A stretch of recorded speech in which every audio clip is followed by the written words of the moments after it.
I am Clara Whitmore, 42 years old, and for most of my life, I've been invisible. Not the kind of invisible that makes you vanish into thin air, but the kind that leaves you standing in a room full of people who look right through you. My family, my parents, my sister Victoria, had a way of making me feel like I was a shadow, always there but never truly seen. Growing up, I watched Victoria bask in their adoration. Every minor achievement of hers, a decent grade, a school play, even a new hairstyle, earned her glowing praise, lavish gifts, and parties that glittered like the chandeliers in our parents' mansion. I, on the other hand, could win debate tournaments, publish essays in local journals, or graduate with honors, and all I'd get was a curt nod, maybe that's nice, Clara, if I was lucky.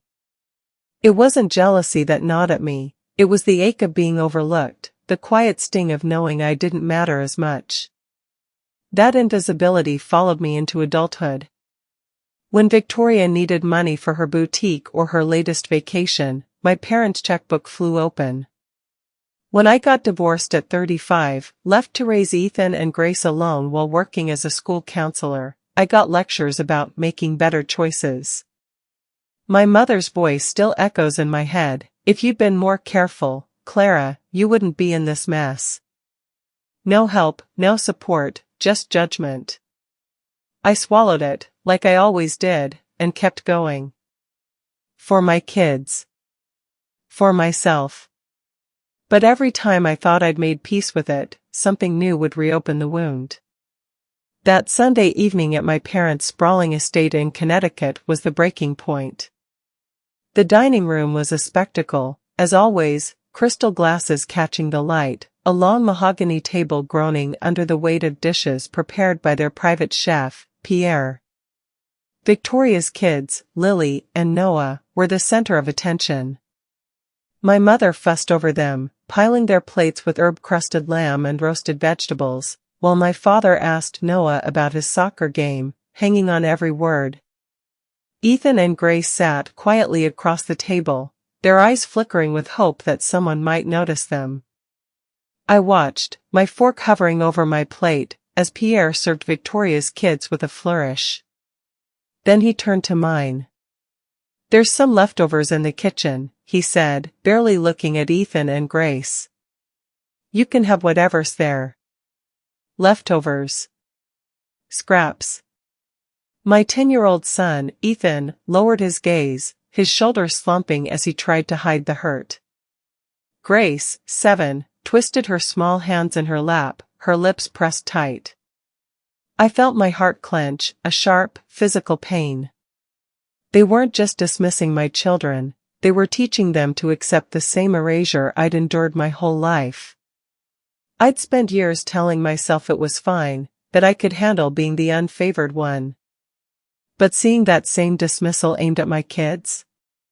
That was a line I couldn't let them cross. I set my glass down, the clink against the table louder than I intended. "No," I said, my voice steady, though my hands trembled under the table. "My children don't eat scraps." The room went silent. My mother's smile tightened, her eyes narrowing as if I'd insulted her personally. My father cleared his throat, his go-to move when he wanted to avoid conflict. Victoria smirked, leaning back in her chair like she was watching a show. And my kids, Ethan's head lifted slightly, his eyes meeting mine, while Grace's fingers stilled in her lap. For the first time in years, I didn't shrink. I didn't apologize or backtrack. I just sat there, letting my words hang in the air. "Clara, don't be dramatic," my mother finally said, her tone clipped. "There's plenty of food." "Plenty for some," I replied, nodding toward the plates in front of Lily and Noah. "But not for my children, apparently." Victoria laughed, a sharp, dismissive sound. "Oh, come on, Clara. It's just dinner. Don't make a scene." But it wasn't just dinner. It was a lifetime of being pushed to the side, of being told I wasn't enough. And now, my children were being taught the same lesson. I looked at Ethan, his quiet strength masking the hurt I knew he felt. I looked at Grace, her wide eyes searching mine for reassurance. I couldn't let this continue. I stood, my chair scraping against the hardwood floor. "We're leaving," I said, my voice calm but firm. "Ethan, Grace, let's go." My mother's jaw dropped. "Clara, you're being ridiculous." "No," I cut her off. "I'm done. We're done." I took my kids' hands, and we walked out of that dining room, past the polished silver and the portraits of my parents' so-called legacy. I didn't look back, not even when I heard my father call my name. In the car, Ethan was quiet, but Grace whispered, "Mom, are we in trouble?" I reached back, squeezing her hand. "No, sweetheart. We're just done eating scraps." That night, as I tucked them into bed in our small apartment, I felt something shift inside me. I'd spent my life trying to please a family that never saw me, teaching my kids to do the same. But no more. I didn't know how, but I knew things had to change. The next morning, everything did. After we left the estate, my parents' oldest friend, Margaret Hale, had pulled me aside in the foyer. Margaret was a quiet woman, sharp-eyed and kind, someone who'd always been on the periphery of our family's drama. She'd watched me grow up, seen the way I was treated, but never said much. That night, though, she looked at me with something like pride. "Clara," she said, her voice low, "I've always admired your strength. What you did in there, it was long overdue." I managed a small smile, unsure what to say. Margaret wasn't one for empty compliments, so her words stayed with me as I drove home. What I didn't expect was the call I got the next morning. Margaret asked me to meet her at her lawyer's office downtown. I went, thinking maybe she needed help with something, or wanted to talk about what happened at dinner. Instead, she dropped a bombshell. "Clara," she said, sitting across from me in a sleek conference room, "I've decided to leave you something." "Not later, now." I blinked, confused. "Margaret, I don't understand." She smiled, a rare, warm thing. "I'm giving you my vineyard estate in Napa Valley. It's worth $7.5 million, and it's yours. Along with a trust to support you and your children." My breath caught. A vineyard? Millions? It felt like a dream or a mistake. "Margaret, why? Why me?" Her eyes softened. "Because you've spent your life being overlooked, and you've still built something beautiful with your children. You deserve this." And after last night, I knew it couldn't wait. I sat there, stunned, as the lawyer slid papers across the table. A vineyard estate. Liquid assets in a trust. It was real. But Margaret wasn't done.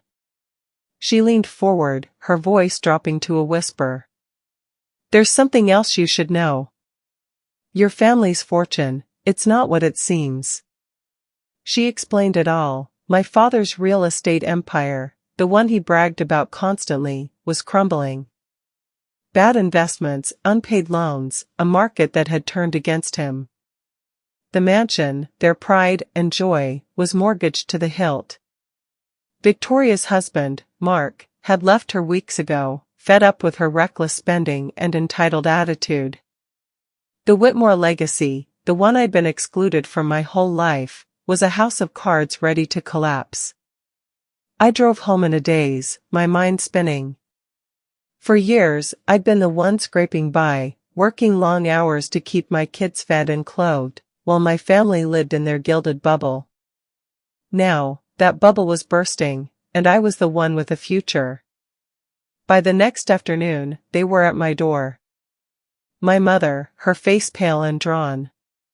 My father, his usual bluster gone. Victoria, clutching a designer bag like it was a lifeline. They needed help. They needed me. Clara, my mother said, her voice softer than I'd ever heard it, we've hit a rough patch. We just need a little support. Victoria chimed in, her tone less confident than usual. It's temporary, Clara. You know how things are. I looked at them, standing in my cramped living room, and felt a strange mix of anger and pity. They'd never been here before, not once. Not when I was struggling after the divorce, not when Ethan had pneumonia and I was drowning in medical bills. But now, when their world was falling apart, they showed up. I thought of Ethan and Grace, asleep in the next room. I thought of the years I'd spent swallowing my pain, accepting their dismissal. And I thought of Margaret's words, "You deserve this." "I'll help," I said finally, my voice even. "But there are conditions." They looked at me, surprised, like they hadn't expected me to have terms.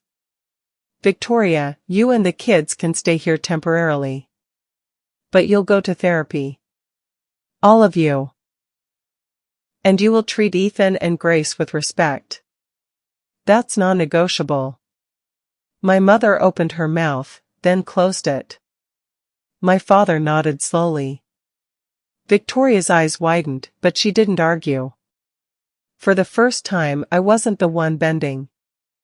That night, as I lay in bed, I felt the weight of my decision. I wasn't just standing up for myself, I was showing my kids what it looked like to demand better. I wasn't invisible anymore. And I wasn't going to let anyone, not even my family, make me feel that way again.